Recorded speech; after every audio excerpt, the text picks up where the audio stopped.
বুধবার ১২ জুন সকাল থেকেই ঢাকা-টাঙ্গাইল বঙ্গবন্ধু সেতু পূর্ব মহাসড়কে এ পরিস্থিতির সৃষ্টি হয়। এতে ভোগান্তিতে পড়েছেন সড়কে চলাচলকারী ব্যক্তিরা। জানা গেছে, মঙ্গলবার দিনগত গভীর রাত থেকে বঙ্গবন্ধু সেতু পূর্বপার থেকে যানজট শুরু হয়। পরে আস্তে আস্তে যানজট গিয়ে পৌঁছায় টাঙ্গাইলের রাবুনা বাইপাস পর্যন্ত প্রায় ২৩ কিলোমিটার সড়কে। তবে ঢাকাগামী পরিবহনগুলো সেতু পার হয়ে ভোলাপুর এলেঙ্গা আঞ্চলিক সড়ক ব্যবহার করায় সকাল থেকে কমতে থাকে যানজট। এদিকে ঈদুল আজহার আগে সড়কে যানবাহনের সংখ্যা বাড়ায় টোল আদায় বাড়ছে বঙ্গবন্ধু সেতুতে। গত ২৪ ঘণ্টায় সেতুতে ২৮,৪০১টি যানবাহন পারাপারের বিপরীতে টোল আদায় হয়েছে ২,৬৮,২০,২৫০ টাকা। এলেঙ্গা হাইওয়ে পুলিশ ফাঁড়ির ইনচার্জ মীর মো.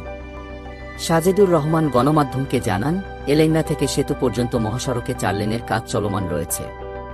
রাতের বেলায় পরিবহন চালকদের বেপরোয়া গতিতে গাড়ি চালানোর কারণে মহাসড়কে যানজটের সৃষ্টি হয়েছে। বেলা বাড়ার সঙ্গে সঙ্গে যানজট নিরসন হবে। প্রচণ্ড গরমে ঘণ্টার পর ঘণ্টা গাড়িতে বসে থাকতে হচ্ছে। তবে যানজট নিরসনে মহাসড়কে পুলিশ কাজ করছে। দ্রুতই যান চলাচল স্বাভাবিক হবে বলেও জানিয়েছেন তিনি।